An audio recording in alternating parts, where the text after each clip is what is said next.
ಒಂದು breaking news ಇದೆ. ಲೋಕಸಭಾ ಚುನಾವಣೆಯ ಕಾವು ದಿನೇ ದಿನೇ ರಂಗೇರ್ತಾ ಇದ್ದು ದಕ್ಷಿಣ ಕನ್ನಡ ಲೋಕಸಭಾ ಕ್ಷೇತ್ರದಿಂದ ಕಾಂಗ್ರೆಸ್ ಅಭ್ಯರ್ಥಿಯಾಗಿ ಮಿಥುನ್ ರೈ ಇಂದು ನಾಮಪತ್ರವನ್ನು ಸಲ್ಲಿಸಲಿದ್ದಾರೆ.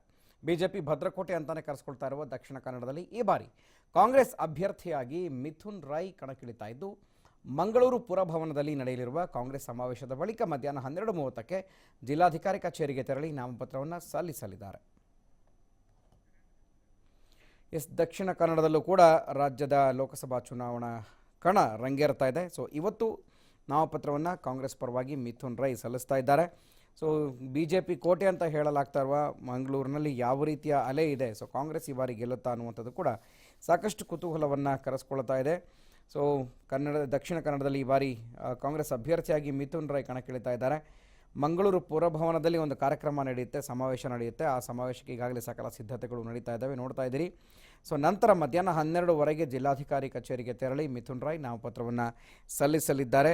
ಲೋಕಸಭಾ ಚುನಾವಣೆಯ ಕಾವು ಕರಾವಳಿ ಪ್ರದೇಶದಲ್ಲಿ ಯಾವ ರೀತಿಯಾಗಿ, ಯಾಕೆಂದರೆ ಕರಾವಳಿ ಭಾಗದಲ್ಲಿ ಅತ್ಯಂತ ವಿಧಾನಸಭೆ ಎಲೆಕ್ಷನ್ಗಳಲ್ಲೂ ಗಮನಿಸಬಹುದು ಬಿಜೆಪಿಯ ಒಂದು ಕ್ಷೇತ್ರವಾಗಿ ಪರಿಣಮಿಸಿರುವಂಥದ್ದು. ಹಾಗಾಗಿ ಆ ಕ್ಷೇತ್ರದಲ್ಲಿ ಕಾಂಗ್ರೆಸ್ ಅಭ್ಯರ್ಥಿ ಮಿಥುನ್ ರೈ ಯಾವ ರೀತಿಯಾಗಿ ತಮ್ಮ ಪರೀಕ್ಷೆಗೆ ಒಳಪಡ್ತಾರೆ ಕಾದು ನೋಡಬೇಕಾಗಿದೆ.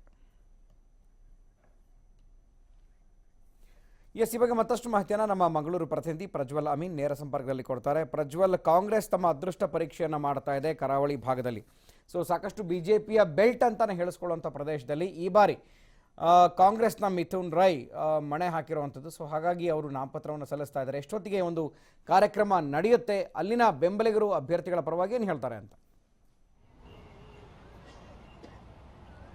ಖಂಡಿತವಾಗ್ಲೂ ಗುರುಪ್ರಸಾದ್, ಬಿಜೆಪಿಯ ಭದ್ರಕೋಟೆ ಆಗಿರುವಂತಹ ದಕ್ಷಿಣ ಕನ್ನಡ ಜಿಲ್ಲೆಯಲ್ಲಿ ಇಂದು ಕಾಂಗ್ರೆಸ್ ಯುವ ನಾಯಕನಾಗಿರುವಂತಹ ಮಿಥುನ್ ರೈ ಇಂದು ನಾಮಪತ್ರ ಸಲ್ಲಿಕೆಯನ್ನ ಮಾಡಲಿದ್ದಾರೆ. ಇಂದು ಬೆಳಿಗ್ಗೆ ಸುಮಾರು 10:00ವರೆಗೆ ಮಂಗಳೂರಿನ ಪುರಭವನದಲ್ಲಿ ಒಂದು ಸಮಾವೇಶ ಕೂಡ ನಡೆಯಲಿದೆ, ಕಾರ್ಯಕರ್ತರ ಒಂದು ಸಮಾವೇಶ ನಡೆಯಲಿದೆ. ಅದರ ಬಳಿಕ ಆ ಒಂದು ಕಾರ್ಯಕರ್ತರ ಸಮಾವೇಶ ಬಳಿಕ ಕಾರ್ಯಕರ್ತರ ಮೆರವಣಿಗೆ ಕೂಡ ಪುರಭವನದಿಂದ ಜಿಲ್ಲಾಧಿಕಾರಿ ಕಚೇರಿವರೆಗೆ ಕೂಡ ಮೆರವಣಿಗೆ ಕೂಡ ಇದೆ ಎಂಬ ಮಾಹಿತಿಯೂ ಕೂಡ ಲಭ್ಯವಾಗಿರುವಂತದ್ದು. ಬಳಿಕ 12:30 ವೇಳೆಗೆ ಜಿಲ್ಲಾಧಿಕಾರಿ ಕಚೇರಿಯ ಬಳಿ ತೆರಳಿ ಒಂದು ನಾಮಪತ್ರವನ್ನ ಸಲ್ಲಿಕೆ ಮಾಡಲಿದ್ದಾರೆ ಎಂಬ ಮಾಹಿತಿಯೂ ಕೂಡ ಒಂದು ಲಭ್ಯವಾಗಿರುವಂತದ್ದು. ಆ ಒಂದು ನಾಮಪತ್ರ ಸಲ್ಲಿಕೆಯ ವೇಳೆಯಲ್ಲಿ ಹಿರಿಯ ಮುಖಂಡರಾಗಿರುವಂತಹ ಮಾಜಿ ಸಚಿವರಾಗಿರುವಂತಹ ರಮಾನಾಥ ರೈ, ಅದೇ ರೀತಿ ಉಸ್ತುವಾರಿ ಸಚಿವರಾಗಿರುವಂತಹ UT ಖಾದರ್ ಮತ್ತು ಹಿರಿಯ ಒಂದು ಕಾಂಗ್ರೆಸ್ನ ಹಿರಿಯ ಮುಖಂಡರು ಕೂಡ ಈ ಒಂದು ಸಮಾವೇಶದಲ್ಲಿ ಭಾಗವಹಿಸಲಿದ್ದಾರೆ ಎಂಬ ಮಾಹಿತಿಯೂ ಕೂಡ ಲಭ್ಯವಾಗಿರುವಂತದ್ದು. ಆದ್ರೆ 27 ವರ್ಷಗಳಿಂದ ದಕ್ಷಿಣ ಕನ್ನಡದಲ್ಲಿ ಬಿಜೆಪಿಯ ಅಧಿಕಾರದಲ್ಲಿರುವಂತದ್ದು. ಆದ್ರೆ ಒಂದು ಕಾಂಗ್ರೆಸ್ ಈ ಬಾರಿ ಯುವ ನಾಯಕನಿಗೆ ಮತ್ತು ಹೊಸ ಮುಖಕ್ಕೆ ಮಣೆ ಹಾಕಿರೋದ್ರಿಂದ ಈ ಬಾರಿ ಕರಾವಳಿಯಲ್ಲಿಯೂ ಕೂಡ ಚುನಾವಣಾ ಕಾವು ರಂಗೇರ್ತಾ ಇದೆ ಅಂತಾನೆ ಹೇಳ್ಬೋದು.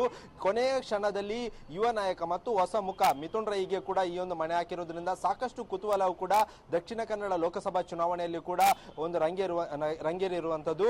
ಅದರಲ್ಲೂ ಪ್ರಮುಖವಾಗಿ ಈಗಾಗಲೇ ಗಮನಿಸಬಹುದು ಪುರಭವನದಲ್ಲಿರುವಂತದ್ದು. ಇಲ್ಲಿ ಎಲ್ಲಾ ರೀತಿಯ ಸಿದ್ಧತೆಗಳನ್ನ ಕೂಡ ಮಾಡಿಕೊಳ್ಳಲಾಗಿರುವಂತದ್ದು. ಜಿಲ್ಲಾಡಳಿತ ಆಗಿರ್ಬೋದು ಮತ್ತು ಪೊಲೀಸ್ ಇಲಾಖೆ ಆಗಿರ್ಬೋದು, ಎಲ್ಲಾ ರೀತಿಯ ಸಿದ್ಧತೆಗಳನ್ನ ಕೂಡ ಮಾಡಿರುವಂತದ್ದು. ಬಿಗಿ ಪೊಲೀಸ್ ಬಂದೋಬಸ್ತ್ ಅನ್ನ ಕೂಡ ಮಾಡಿರುವಂತದ್ದು. ಯಾಕಂದ್ರೆ ಇಂದು ಬಿಜೆಪಿಯ ಅಭ್ಯರ್ಥಿ ಆಗಿರುವಂತಹ ನಳಿನ್ ಕುಮಾರ್ ಕಟೀಲ್ ಕೂಡ ನಾಮಪತ್ರವನ್ನ ಸಲ್ಲಿಕೆ ಮಾಡಲಿದ್ದಾರೆ. ಅದೇ ರೀತಿಯಾಗಿ SDPIನ ಅಭ್ಯರ್ಥಿ ಇಲಿಯಾಸ್ ಕೂಡ ನಾಮಪತ್ರವನ್ನ ಸಲ್ಲಿಕೆ ಮಾಡಲಿದ್ದಾರೆ.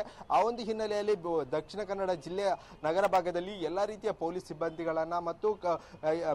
ಸಿಬ್ಬಂದಿಗಳನ್ನ ನಿಯೋಜನೆ ಮಾಡಿರುವಂತದ್ದು. 3 ಅಭ್ಯರ್ಥಿಗಳು ಕೂಡ ಇವತ್ತೇ ನಾಮಪತ್ರ ಸಲ್ಲಿಕೆ ಮಾಡಲಾಗಿರೋದ್ರಿಂದ ಎಲ್ಲಾ ರೀತಿಯ ಸಜ್ಜನ್ನ ಜಿಲ್ಲಾಡಳಿತ ಮಾಡಿಕೊಂಡಿರುವಂತದ್ದು. ಅದೇ ರೀತಿಯಾಗಿ ಈ ಒಂದು ಪುರಭವನ, ಈ ಒಂದು ವಿಜುವಲ್ ನಲ್ಲಿ ಗಮನಿಸಬಹುದು ಪುರಭವನ ಏನಿದೆ, ಇಲ್ಲಿಯೇ ಎಲ್ಲ ಕಾರ್ಯಕರ್ತರ ಸಮಾವೇಶ ಕೂಡ 10:30 ವೇಳೆಯಲ್ಲಿ ಈ ಒಂದು ಸಮಾವೇಶ ನಡೆಯಲಿದೆ ಎಂಬ ಮಾಹಿತಿಯು ಕೂಡ ಲಭ್ಯವಾಗಿರುವಂತದ್ದು.